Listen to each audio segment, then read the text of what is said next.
everyone. I hope this finds each of you so very well. I'm speaking to you today from my studio in West Orange, New Jersey. Absolutely delighted to once again welcome licensed clinical psychologist and healer, Dr. Andrew Hahn, to Grief and Rebirth Podcast. Andy will be speaking to us from Waltham, Massachusetts. And by the way, Andy, are you guys buried under snow over there? We're no longer buried. We were buried, but you have to know how to unbury yourself. In more ways than one, which we'll be talking about in this interview, to be sure. Right. Andy's remarkable life's work and personal commitment is to help end a person's suffering, and indeed to end all suffering through what he calls life-centered therapy. He is the founder of the Life-Centered Therapy Training Institute, through which he has trained people throughout the United States and internationally. And he is now the co-author of an incredible new book titled The 1 Hour Miracle, a 5-step process to guide your self-healing. The 1 Hour Miracle is filled with testimonials of real-life people who have benefited from Andy's new approach to healing when other attempts to end their suffering have failed.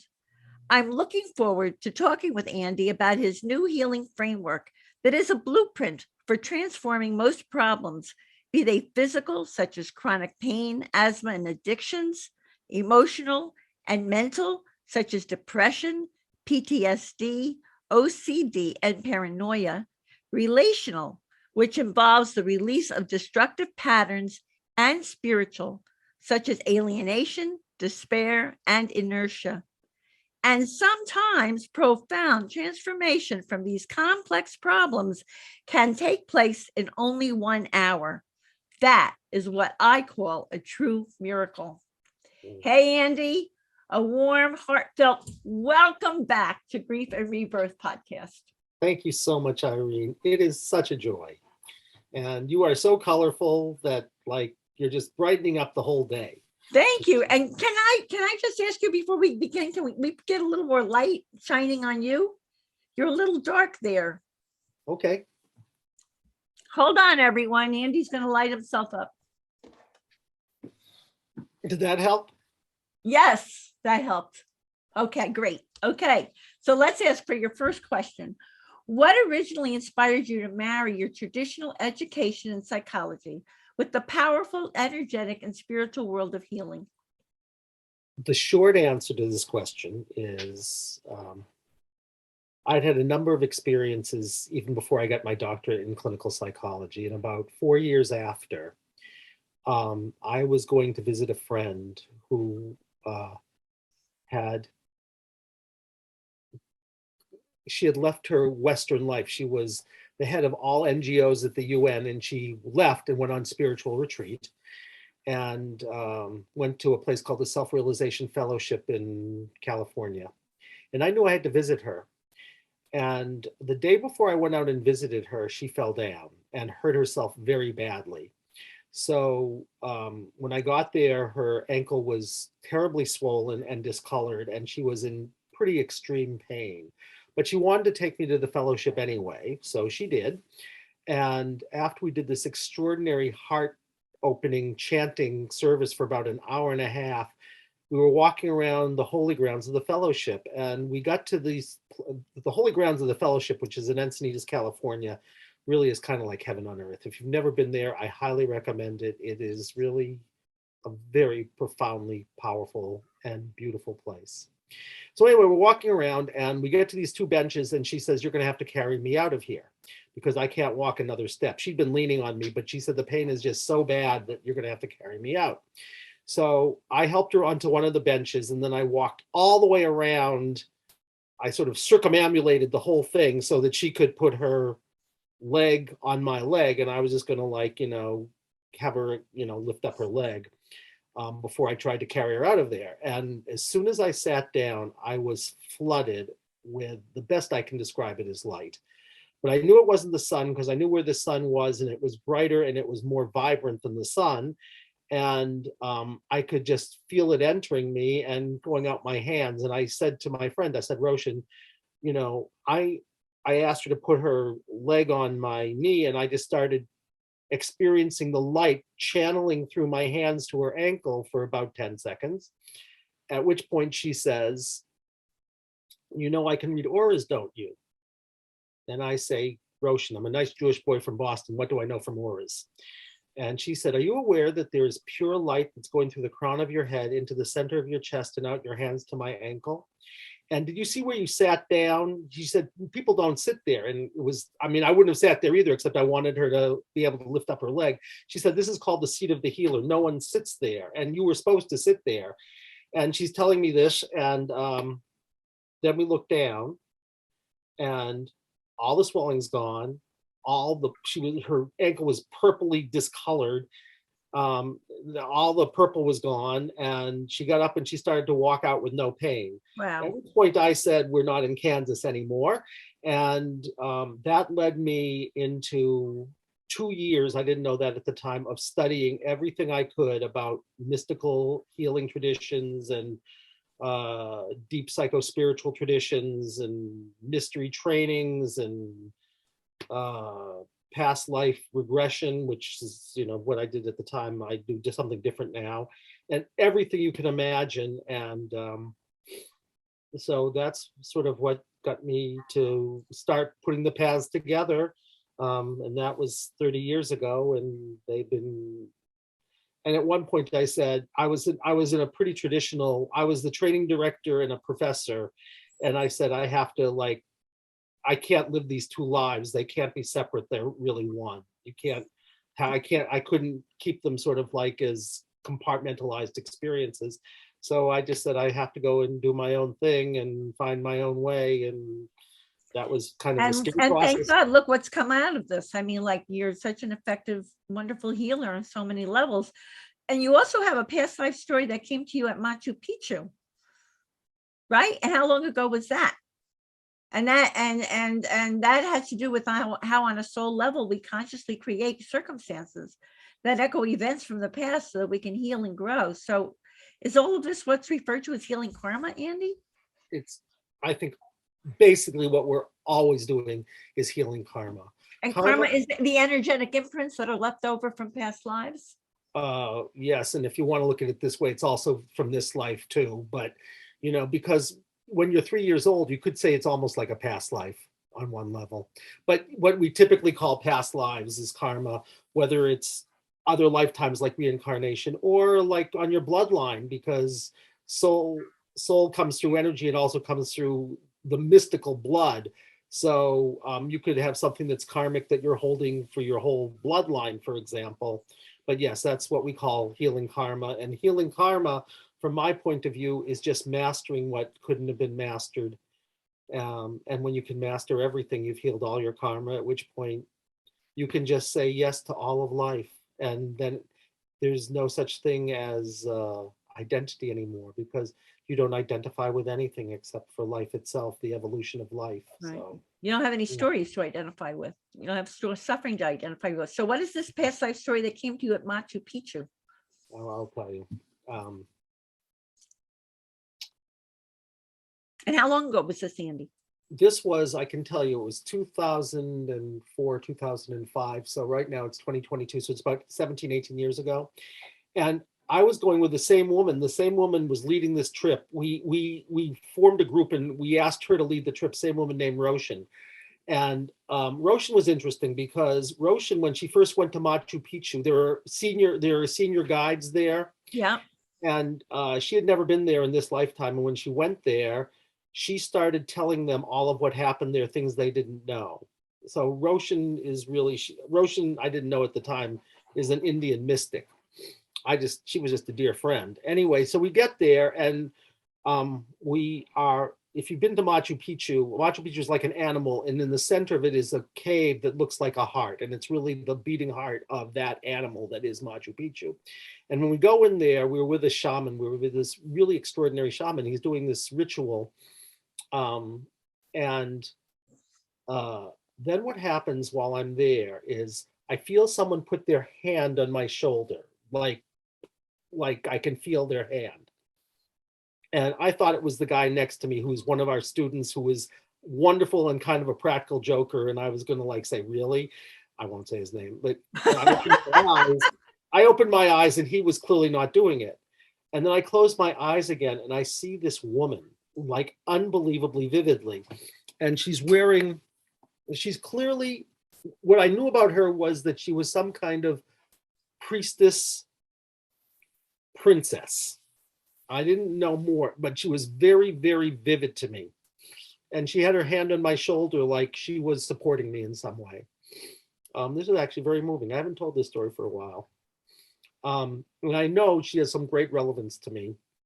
And then my body starts to rock. Involuntarily, I start to rock. And my eyes are closed, and suddenly I know I'm riding a horse, which made zero sense to me because I didn't think they had horses there. So I thought it should be a donkey or something. I mean, I don't know, but I didn't think they had horses. Well, and suddenly, and this is funny because if you've seen me ride a horse in this lifetime, I have, and it's I didn't fall off, but Andy, I can relate to that very well. Anyway, so I'm like going at this amazing speed, and suddenly I realized what happened. I had called somehow all of these men together. This is what I realized. I'd called all these men together and they'd come up Machu Picchu in these kachina outfits that were the warrior outfits. I didn't know the backstory yet, but I knew that and there was this mass gathering. And then I'm leading them and there's this whole phalanx of men. And we go someplace and I stop rocking. I realized the horses stopped and I've stopped. And I realized what we're doing is we're surrounding an enclave. And suddenly I realized it's the Spanish. I don't know this history at all, but I knew it was the Spanish. And I'm going to share my story from my heart. So we are winning. I mean, I don't know the history at all, but I know that we've surrounded them and nothing can go in and out. And we're slowly starving them to death because even though they have weapons, we are so outnumber them that they can't leave where they are. Except that the men start coming to me and saying, we can't stay here because our wives and children are back there and they need us. So they start going. I don't say they have to stay. And then when enough of them leave, the Spanish attack us. And they capture me and they bring me into this enclave. I'm very aware of that. And then they really, in an awful way, torture me and they kill me. That's what I'm aware of when I'm doing this thing. Okay. The next day, Roshan and I walk into Machu Picchu together. And I mean, this story there's so many different elements to the story, but she said, I said to her, we should walk in together. She said, today's the day. We walk in there together. And if you know Machu Picchu, if you walk in, you come to a place where you can either go up or you can go down. And I thought we were going to go down because I had the sense that there had been virgins there who had been sacrificed. And that was once done as a profound spiritual practice because it was done in order to keep consciousness while you would die so you could go to the afterlife and come back without ever losing consciousness. And at one point, it was a profoundly spiritual practice that was because even though the body died, but I thought it had been torqued by then. So I thought there was horrific sort of kind of patriarchal healing because it turns out because of the Spanish mainly. So I thought we're going down, but I stopped and I don't want to make Roshan go up because Roshan is quite ill. But she says, I can't go down. She said, we have to go up the top of this hill, don't we? And I said, yeah, we do. We get up to the top of this hill and she's in front of me. And when she turns around, she starts to shape shift into the woman that I saw putting her hand on my shoulder. Oh my gosh. Yes, her whole body changed. And suddenly she was this priestess goddess person. I knew what she was. I didn't know who she was yet, but I knew what she was, which was some kind of goddess. She wasn't from here. And she was clearly a priestess. And she was, but I could see her vividly, like more vividly than I'm seeing you. And she says to me at that point, you know about our past life here. She said, I've never talked with you about our past lives, but we had a past life here. Are you aware of it? And I said, well, I know who I am and I'm beginning to get a sense of who you are, but I don't know what the story is yet. She said, I'm going to tell you the story because I'm having a sense that I should do that. And she says, I came from a different dimension altogether. I was a kind of from what they call goddesses here, but I wasn't a goddess. I was just from another world, and our vibration was just vibrating higher. We came here to help because the place needed a lot of help, particularly they knew what was going on here, which is how she knew everything about Machu Picchu. She had lived there as this priestess goddess. And she said, we had taken a vow of celibacy because if you were not celibacy, sexuality would bring you more into the world of the material, more in the world of mater or mother, right? But she said, there was another group there, which was the warrior chiefs. And I fell in love with the head of that group and he fell in love with me. And so we were sexual and I got pregnant, which I could hide, but I couldn't not give birth to the baby. I had a sense that I had broken a covenant, but I was supposed to give birth. And you were the child of that union. Wow. And I said, I really got that. And then she started to say, but I couldn't, I mean, I could tell you, but it would take a long time. I was there watching you as a mother, but I couldn't own my maternity. And so I was left with my father. I didn't know who my mother was. All of this I'm beginning to get. And my father and I would ask my father what happened to my mother, and he would like be warm, but he would not tell me the story, basically. And I got very angry. And so I'm his son. I'm going to be the next chief, and I rebel. And I wait to rebel until I'm old enough that he can't do much of anything about it because I have now taken over power. And what I do is I get into collusion with the Spanish and I convert to Christianity. And there are 3 altars up at the top of Machu Picchu. And the story that is told is one of them was for the sacred women, one was for the sacred men, and one of them was for all of the people who were there supporting that. So there were the 3 altars. Well, I start doing these Christian rituals on the one that people think is the altar for the common people. And it was, but I turned it into something entirely different. Well, a long story short is I'm doing these rituals and I begin to realize, which is a long story, but I can realize that the Spanish were using me. They weren't interested in spirituality or religion or anything. They just sort of wanted to make me the center of the periphery so that they could really take advantage. And so that's when I pick up the story, and I'm now calling all these people up because I'm saying I've totally, not protected you, and now it's my life work is, to honor my traditions and to go and to make sure the Spanish don't destroy us. And then we know what happens, okay?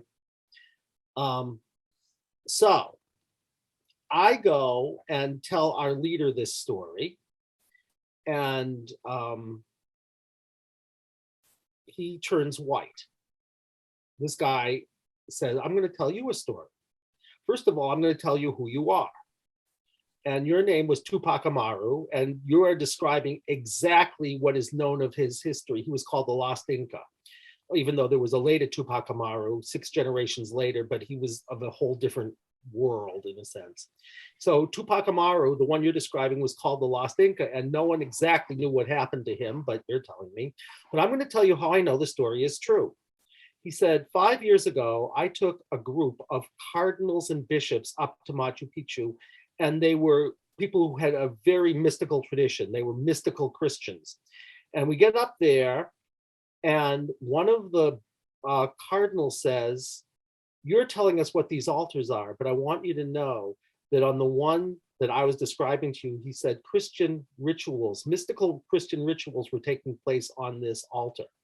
Now, of course, that story is anathema, because if you were going to say Christian rituals were happening on Machu Picchu, it's sacrilege, from the whole Aboriginal Native people, but nonetheless, I know it was true. So I tell him, and he says, I'm going to tell you the story. He said, I'm going to write a book about this, but I've been scared to because I'm afraid that if I actually write this book, I'll get killed. And I don't know if he actually wrote the book. I've never checked, which I would probably do. But anyway, so he told me that story, and to tell you on all kinds of levels what that story means to me about my family and about what a mother is and what a father is, and like my rebellion against my father and my longing for my mother to be a certain way, even though, I thought she would protect me, but I was looking for some kind of home with a mother that I felt like, even though my mother was there, was never there. And I had all this healing. And then to say that I had to go off into this tradition that, to wed these two traditions together, and to say that there is a mystical tradition that I have to follow. And after it was part of you. It was really part of your past life experience. You weren't even aware of it yet. Well, that's why we have our past life experiences, so that, and we always play out echoes of them. I mean, you could say that's exactly how this has evolved, and it's gone its funny roots, because sometimes I would sort of go off the path, but I think I'm back on it now, I hope. So. Well, I would think with your 1 hour miracle, you certainly are forging a path that extends from that. So that's an amazing story, Andy. And I too have to say, in my lifetime in healing that I've done, I've had to reference back to some past lives that I've had, and all there. It's really amazing, very insightful. So let's talk about how does mastering those difficult experiences that we have from our past lives not only serve our own evolution. I mean, we're talking about how your experience contributed to who you are today, but not only serve our own and evolution, but the evolution of those around us and the evolution of life itself. You talk about that in your book. Yeah, I can tell you about that. The first thing you'd have to open to the possibility of is that life is a living being just like we are. And it's an evolving being. And for our point of view, it's like the mystical concept is that we are cells in the body of life, just like we have 3 trillion cells in our bodies, and each of them is on the surface different, but each underneath has to be the same, because you could take one cell, and if you knew what you were doing, you could clone a whole other being. All the information is there. It's called Dolly the sheep, right?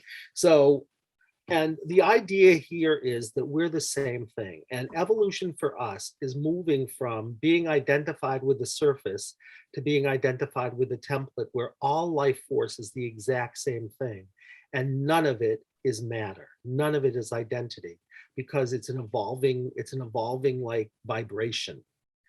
And our work, you could say, is to move from being dense energy, right, to being identified with the surface, at which point, of course, becoming who we are becomes a problem because we cease to exist, to moving from that to a life-centric point of view, not an ego-centric point of view, but to say our journey is to help life evolve, because the one thing life can't have is experiences. It can't have relationship. So it's a funny concept to say that life is infinite and limited. And life, we describe life, we have words for it, right? It's called omniscient, it knows everything, and omnipotent, it can do anything, but there's no such word as all loving, even though this is an act of love, because as they say, in Matthew, in order for there to be love, when there's 2 or more, there is love. So if you want to love, you have to be able to love something else. But of course, that something else has to forget who it is, because then you'd just be loving yourself, right? So you have to remember who you truly are, so that when I'm loving you, I'm loving someone who is different and the same. And this is the meaning, of course, of love your neighbor as yourself, because you are your neighbor and you are everything.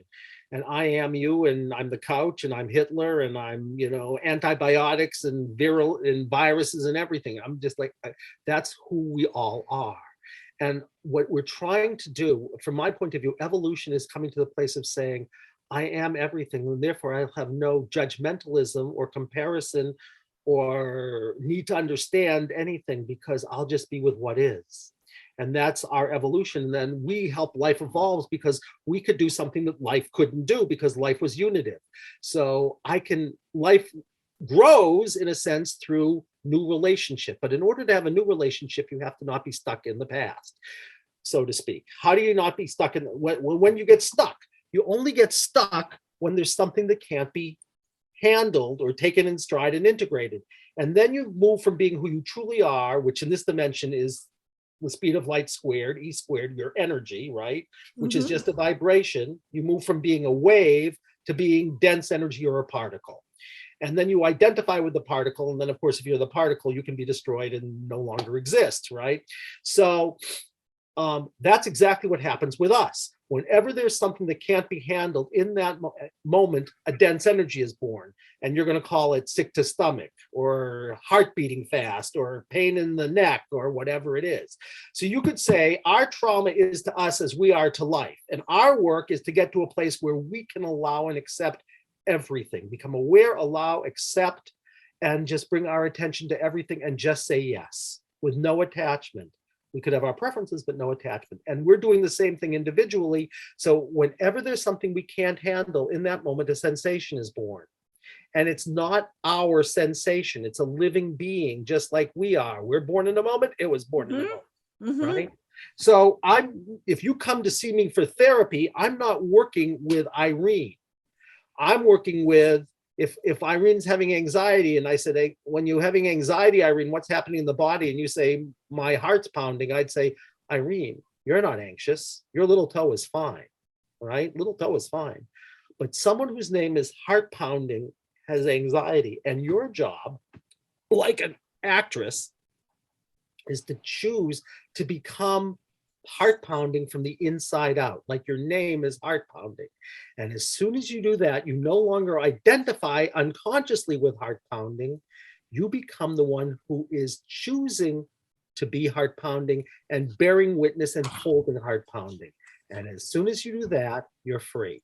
And if I want to give your audience one thing they could do, Please do. it's whenever there's something that you are suffering about. Suffering means you have judgment, you have anxiety, you have comparison, you say, I need to understand this. Whenever there's something like that, there will be a body sensation. And if you can choose to become that body sensation and just say nothing other than, I am heart pounding. And I say, heart pounding, what have you come to share with me? Worlds will open. It's the most powerful, simple practice there is. And every time you have some discomfort in the body, it's a being who's come to share a story. So before you take a pain pill for your chronic back pain or your headache, you might want to say, back pain, what have you come to share with me? And you become back pain.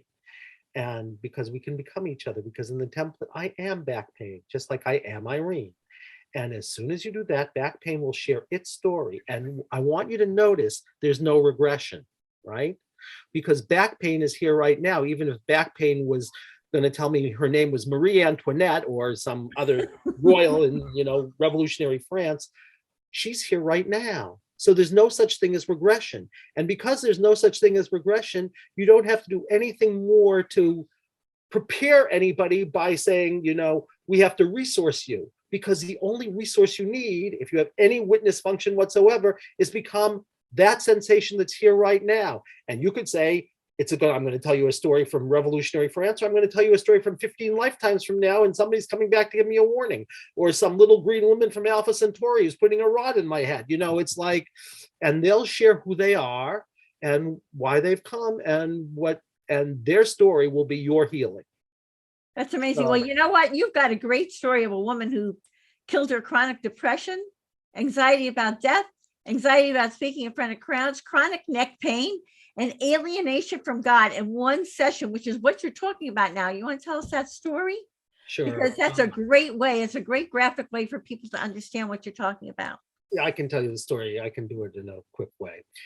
This woman. Amazing story. You talk about in the book. It was an amazing story. It was a fortunate story too, because I did this the first time I went to. There's a behavioral health conference called NICABM, and a lot of your listeners might know of this. And I was there doing a breakout session, and then I was doing a demonstration of this work. So this woman came up, and the first thing she says is, I've been in this major depression for years and nothing has touched it. She had tried cognitive behavioral therapy. She had tried behavioral medicine and energy therapy. She had tried psychodynamic therapy. She had tried medication. She had tried everything you could imagine and nothing was touching it. And here's how she described her depression. She said, I feel weighed down. I feel helpless. I feel hopeless. I can't move. All right, so I use a process of determining what's going on called kinesiology, and I asked if that was the most important thing to work on, and it said no. So then she starts to literally hyperventilate in front of 125 people in an amphitheater. And she says, well, it must be, my chronic fear of crowds, because I know it's crazy, but I know these people are going to really hurt me and kill me. And I know everyone's told me this is like, irrational, but I still believe it anyway. So I find out, I determine, is that it? And it says, no, that's not it either. So then she says, well, I don't think I know what it is. And I found out that was true. And we have this like framework, and within it are these sort of mythic stories that are these universal stories that happen over and over and over again. And it turned out her story was what we call a death wish. And a death wish can be one of two things. It either means something so terrible happened that you wanted to be dead, or you had such a terrible death that you couldn't handle the death, at which point you dissociate, and then the part of you that leaves the body, I know this is a funny concept, knows you've died but never experienced dying. So it's experiencing, I want to die, which for it means I want to experience dying. Okay. So that turned out to be her situation. So I said, when you really allow this part that's experiencing, I want to die, what happens in the body? Now she's very kinesthetic, and she starts. Please define kinesthetic for those who are listening to us who don't know what kinesthetic is. Sure. There are three perceptual modes: auditory, visual, and kinesthetic. So you hear, you see, and you sense, you feel. And so kinesthetic is the sensing. The sense, she was someone who clearly, like, she wasn't seeing pictures, which would be visual. She wasn't hearing the story like she was reading a novel. She started to live out the story. She literally started to live it out in her body by choice, because she became neck pain, and suddenly she's violently wrenching her neck, violently, like violently. And she had a story about chronic neck pain that was whiplash, but now we know why she has whiplash, because that was a way of trying to remember what had happened 250 years earlier. So you could say accidents are not necessarily accidents. It's when we realize that they are not accidents at all, but there's something we unconsciously in our soul co-create in order to remember this stuff, where something crystallized. So she's wrenching her neck this way violently, which you can see if you're watching this on YouTube. And suddenly she says, oh my God, there's a guillotine. She's kind of screaming at this point. She said, there's a guillotine coming down on me, and they've put her face up with nothing covering her face. So she's watching this thing coming down on her, right? Decapitate her. They're going to decapitate her, but not from the back, from the front. So she's watching it, right? And she's weighed down. Here's her depression. She's weighed down. She's helpless. She's hopeless. She can't move. She's in front of a whole crowd of people who are screaming things at her, and she's screaming out. She screams out. You can hear this because it's the 1999 or something. So the audio tape is actually, if you have a tape recorder, you can actually play it. But we have to. Anyway, so she's screaming that these people, she said, I'm never going to be in front of crowds of people again, right? And we know why she has chronic neck pain, because the only thing she can move is her neck, and she's violently wrenching her neck, right? And she's screaming at God, saying, I was a good Catholic, I was a good Christian, and why have you forsaken me? And I'm never going to believe in you again. Okay, 4 problems, right? Chronic neck pain, major depression, anxiety about being in front of crowds, and alienation from God. And it's kind of understandable considering what she endured. Right. But who would think, when someone like that comes to therapy, and, if God forbid, the man that she loved was there, and when she looked at him and knew she had betrayed him, then she'd have betrayal in relationships. I mean, it's amazing when it happens. Like, those are the stories that look like miracles. So she's screaming, right? And then in this tone of voice, she says, I must have died. So you know what her problem is? She didn't know she had died, because it was so emotionally and physically, and the anticipation of the pain was so great. She said, I got to get the heck out of here. So part of her left. And that's the part that says, I must have died, but it didn't know. So I said, well, now we know what your problem is. You didn't know you had died. So you're still playing out that death. And your major depression is trying to help you remember your fear of crowds, your alienation, and your chronic neck pain that you all think were, the neck pain is accidents, a whiplash. So it's just an echo of what happened there that you unconsciously co-created. Now we're going to solve the problem, because this is a lose-lose proposition, right? It wants to die, and it thinks that if it can kill you off, it's going to solve its problem. But unfortunately, that happened in its consciousness 250 years ago, so it's not going to help very much, right? And you're miserable, so here's what we're going to do. We're going to tell that part to come back. right before you die. And we're going to do a sort of Buddhist practice. And the Buddhist practice is you're going to fully come back into the body. And this time you're going to choose to let yourself fully die and go out through the crown of your head, which is a simple Buddhist practice. You know what she says at that point? You remember? She says, which head? The one that's rolling down the hill or the one? Oh, my God. She actually said that. She said, then she says, I know which one. It's not the one rolling down the hill. It's the one that is the energetic one that's still there. It's funny. It's on the tape. It's actually. Oh my gosh. And she said, I know which one. She goes up through the crown of her head, all right? And she consciously leaves the body behind. She looks up, she says, there's light. And she said, I'm going to light. She didn't even know. She said, I'm going to that light. She lets the light kind of embrace her, envelop her, embraced by the light. And she says, I am the light. And she has this beatific smile on her face. And she says, I'm done. That took about 30 minutes. Okay, now I'm going to tell you what happened, because it's a great story. She's now done. And people start to ask her questions about what it was like for her. We're in an amphitheater, and so she's sort of like, it's a half moon.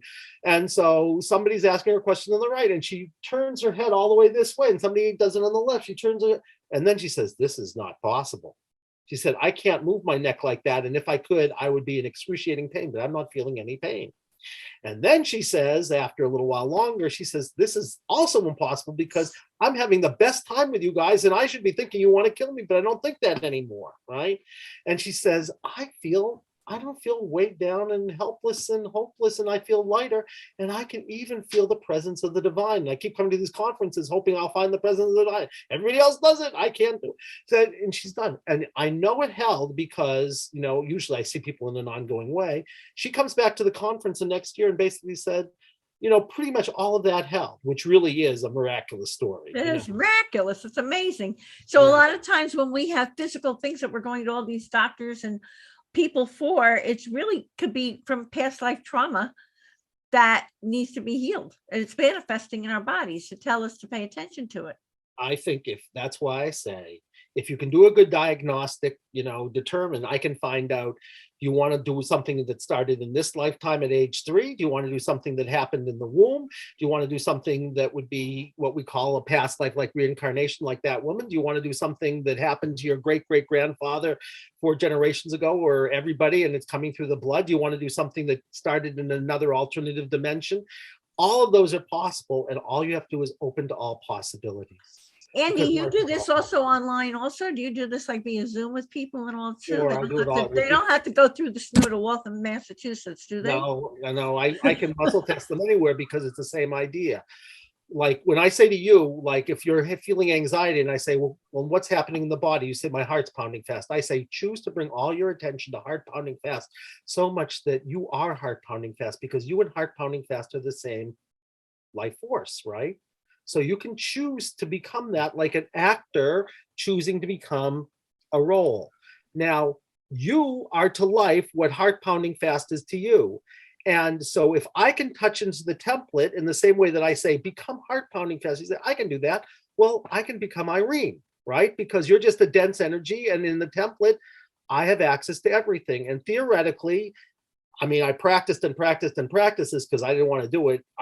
When I could muscle test you in my office, which is what I do, and then I could go outside and I could only do a single blind study, but I would get the same answers whether I was muscle testing you or just muscle testing you surrogately. I'd say, all right, I can now essentially focus on Irene so much that it's like when I'm muscle testing what looks like myself, I'm really muscle testing Irene, at which point I can do sessions with you no matter where you are. You could be an Alpha Centauri and I could do a session with you, because the information doesn't travel. It's all happening simultaneously. That's why, you say, how can something affect something that's more than the speed of light away, squared? But we can measure there's an effect. And the answer is because it's all happening right now. And as soon as it's all happening right now, and you can just be with it and not have to, have information about it, which makes it information, it'll go back into its pure form, at which point we'll be who we are, which is just vibration, infinite vibration. So Andy, so I want to ask you about the death wish pattern, but before I ask you about that, talk to me about timing, because you're saying it's all happening right now. And on the other side, when you're dealing with spiritual matters, there's really no sense of time, is there? Like we're feeling like everything is happening to us now, and there's a clock, and all. It's that has nothing to do with the healing. Like when you say everything is happening right now, the past life information, the stuff that's translating to what we're going through now, it's all kind of brought together, right? Of course, because when she brought all her attention, that was a death wish. You want to know about a death wish? That was a death wish. That Yes, story yes. was a death wish. But notice she had the neck pain now, right? Right. That woman from quote unquote the French Revolution is here right now. It's not like I regressed her to the French Revolution. I said your job is to bear witness to someone who's here now. So I'm not working with, it was like if I was working with you, I'm not working with Irene. All I'm saying to Irene is don't identify with Irene. You can choose to identify with Irene at one point, and the next point you can identify with neck pain, whose name is Sophia, right? And we're all multiples, and you just happen to be the multiple right now who gets to choose. But you're just part of a soul community, and you're no more, it's no more about you than it is about them, except for the fact that you're the one who's here right now. You're the one it manifested into. That's it. Exactly. Deal with it. And if you end up, and if you can heal your stuff, then that affects all of mankind, because you're now no longer whacking everybody else over the head with your backpack full of whatever that was. I'll tell you what's even more amazing about it. Okay. Just because this was such a powerful example of this, I won't go into the story much, but I was seeing a young man who had real issues around repressed anger. Okay. And it turned out that it was on his mother's side about 5 generations ago. Something was playing out something. His mother's in the waiting room. His mother is very highly attuned. I do this piece of work with him about his anger, about what happened on her side, which would be 4 generations back for her. And they're walking out and she said, did you do something on my family tree? Because I feel different now than I did when I came in here, and I feel lighter. And wow. I have a sense. So literally, we are everything. So when you change, everything changes. It impacts everything around you. But though I have to say, though, it may impact everyone around you, but some people may choose not to be impacted. They stay where they are. Other people go towards that light. Other people want to. It's co-creative, and it does affect them. Everything gets affected, but that doesn't mean we're conscious of it, but we're all in it together. So but we all have to make our choices. It's a both and neither nor proposition, right? So Andy, tell me a little bit about, because I know people who I believe have gotten sick because they do have a subconscious death wish. So can you teach us about that? As we were talking about with this woman, it can manifest as mental hopelessness, suicidal intentions, emotional despair, depression, physical illness. So you want to tell people a little more about what a death wish pattern is? A lot of people are walking around with all these symptoms and they don't know they may have this embedded within their subconscious. Well, the first way to know if you have it is if you're really, really willing to be true to yourself and you let yourself experience, I want to die. Even if it makes no rational sense to you, it'll resonate with you someplace, and you'll say, I don't understand this, but it resonates with me someplace. And as soon as you say it, you'll feel something in the body. Just like that woman did when I had her say out loud, I want to die, because I did our diagnostic and determined that the core for her was not the depression. That was a symptom of this, or the fear of crowds, right? It was this experience of, I want to experience dying because I left the body. I was lost soul part, or I dissociated. And, all I can say, if you don't know how to determine it, which we do through muscle testing, is just to say, there's a pattern. And the core of that pattern is, the main core is, I want to die, or I want to let go, which in that case is the same thing as I want to die, right? Or there are other elements to that pattern sometime too, which is someone who's supposed to love me wants me dead. And that's about projective identification, if you know that term. If you don't, it means sometimes, like our parents, for example, there are things they can't accept in themselves, so they project it onto us. We're a kid, we have to take it in because we want their love.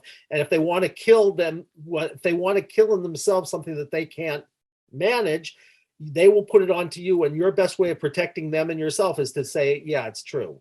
And then, of course, you know, then you're living that. So you're manifesting that. So we've already talked about why it is so important for people to heal and evolve. And so tell me, tell everyone whatever you'd like everyone to know about the 1 Hour Miracle, about the book. I know that at the end of the book, you actually have ways that people can help themselves to start their healing process and to help them find the root cause of their suffering. And so just tell us all about it, Andy. Why should they get the book? What is it going to do for, and it's a wonderful read, and it's very, very enlightening, I have to tell everyone. So what would you like everyone in our audience to know about it? What I'd like them to know is there's a path to freedom. There's a path to evolution. And that the one choice we have about free will is, do we want to go kicking and screaming, or do we want to go more with a sense of equanimity? And if you want a sense of equanimity, whenever there's something that you're suffering about, trauma and suffering are the same thing, because what's a trauma? Something you can't handle. And when you can't handle it, you suffer. If there's no trauma, you might feel pain, but you don't suffer anymore because you're not identified with the pain. You're identified with the one who's there with the pain. So that's the main message. And it's very simple to do. Like, it's so simple to describe how to do it, but then I've been doing it for 28 years. I'm still learning stuff. But, you know, we had a kid who was 17 who went to a weekend and was with someone like you, right? I mean, a very senior healer. And, you know, the person looked at me and said, "You're going to send me off with her?" And I said, because I muscle tested it. She came back an hour and a half later and said, "This is the deepest healing I ever had."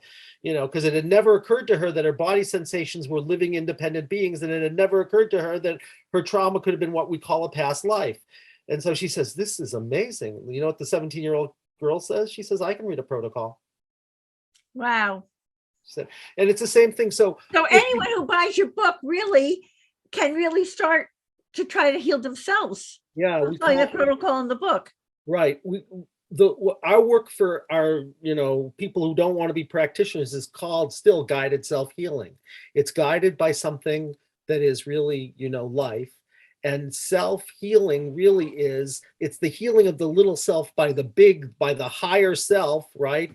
And what is healing just means you're going to remember what was dismembered, right? That's all it is. So healing just says, I'm going to become whole. To remember, healing, and wholeness are all the same things, and it's easy to do in its pure form, which is whenever there's something you have anxiety about or judgmental or anything, find the body sensation, become it, let it share its story. Any discomfort, go there and say, what have you come to share? And if you did that, if that's all you did, you'd get there. Or you cannot do it, at which point you will just, like, you know, wallow. Or you cannot do it and say, or you could not do it. You read it, you try it and all that, and you say, I think I need an extra tweak, and then they can contact you. Of course. I mean, I like doing it with people. I mean, I'd rather do it with anybody. I can do it on my own, but my preference, I'm an extrovert, and my preference is to create a field. I like being held by somebody else. And of course, you know, you can come to us or any of our practitioners, and if you go to Life-Centered Therapy, you'll find all of us, and, you know, or you can learn how to do it yourself. I mean, we have no limitation to who can train with us. All you have to do is have an open heart, an open mind, and a willingness. And if you're called to it, come. Fantastic. So is the best way for people to connect with you and the Life-Centered Therapy Institute is just to go online, look it up, Google it, and there you are, right? If they want to get to our institute, it's info at lifecenteredtherapy.com. If they want to get to me, it's Ahn at lifecenteredtherapy.com. H-A-H-N, everyone. H-A-H-N, right? If they want to find out about our training, which is on our website, which is Life-Centered Therapy, but that is go.readyforamiracle.net/free-training. And of course, you want to get the book, you can really, right now, I don't know when this is coming out, but the book comes out on March 15th, and you can pre-order it on Amazon, and it is called The 1 Hour Miracle. And I have to say, and this is a lot because of my co-author, because I didn't write this book by myself. And Joni Beckett is your Joni is an amazing writer, editor, and I mean, she's amazing. And, even though I was the first one who did this work, we really are collaborators and we're really partners. And the book reads unbelievably beautifully because she's so good at hierarchy and clarity. Whereas, I'm a soul psychologist. Mine, I want to be poetic. And she says, like Andy. Well, yeah, each have your gifts and you brought them together to create. Yeah, it's a sacred marriage. So yeah, it really is. I totally get that. So, and let it rip, Andy. What is Spirit telling you to tell everyone about your important tip for finding joy in life? My tip for finding joy is this. We think our head runs the show. It's not true. We have everything top down. It's supposed to be bottom up and inside out. So if you want to know something, put your hand on your gut, because your gut knowing is the part that just knows what's true for you, right? It just knows. And you put your hand on your heart, which says, like, given whatever I know is true for me, what do I really desire or aspire to? And then, of course, the head helps out and says, now I can help you. Now that I know, I can help figure out how to get there.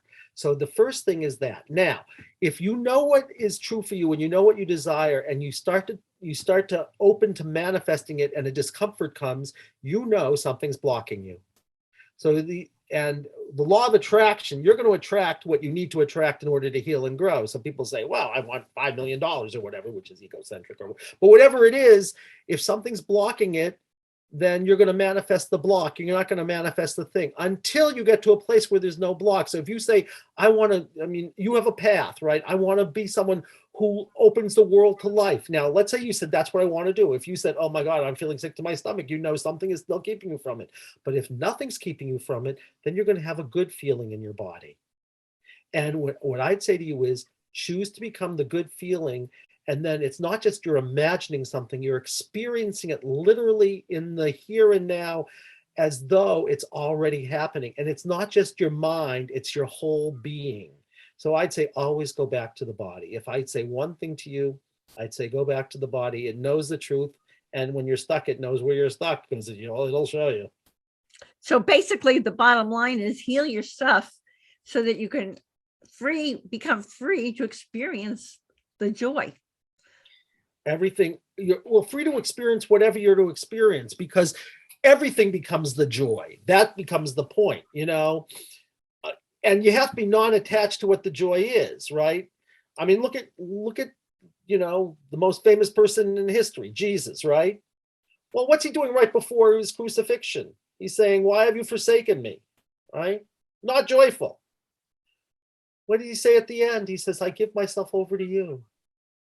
He says, they can do anything to my body. They can kill my body, but I'm still alive. So the key is to know that no matter what happens, you've had your challenges, and so have I. And it's like, the question is, do you say, okay, why have you forsaken me? Or, well, I'm going to feel the grief about it, because grief is healing. Anyone who says get over it, I'd say get over it, right? Because grief is healing. But at some point or other, you say, okay, there's something here that's trying to reveal something to all of us. Teach me. I'm not going to be identified with the one who's going to be stuck in, excruciating pain. I'll grieve, but that's not the whole story. That's just cleansing so I can be free to open to life. I'd say life will reveal to you if you don't get in the way. It'll tell you what you're supposed to do. And it did. In your case, it told you with a voice, it's like, let's do this.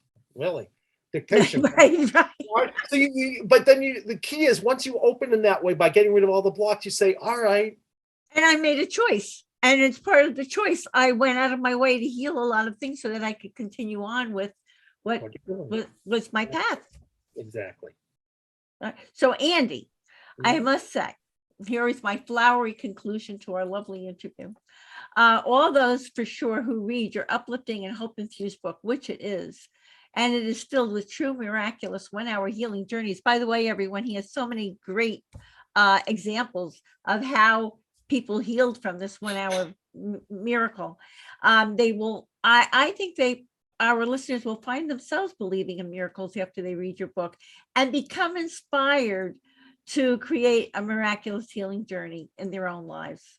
1 hour miracle, a 5-step process to guide your self-healing, provides an extraordinary new way of understanding suffering that enables people to heal and evolve. And sometimes the true miraculous transformation simply takes just 1 hour. A miracle. Thank you, Andy, for another important and enlightening interview on Grief and Rebirth podcast. And I thank you from my heart for all you are doing to help people heal and end suffering in this world. Truly, truly important and appreciated. And here's a reminder, everyone, that you can see the show notes and all Grief and Rebirth podcast episodes on ireneweinberg.com. And make sure to follow us and like us on social at Irene S. Weinberg on Instagram, Facebook, Twitter, and especially YouTube. Be sure to subscribe, hit notify, and get these wonderful healing interviews coming your way. And as I like to say, to be continued. Many blessings, and bye for now.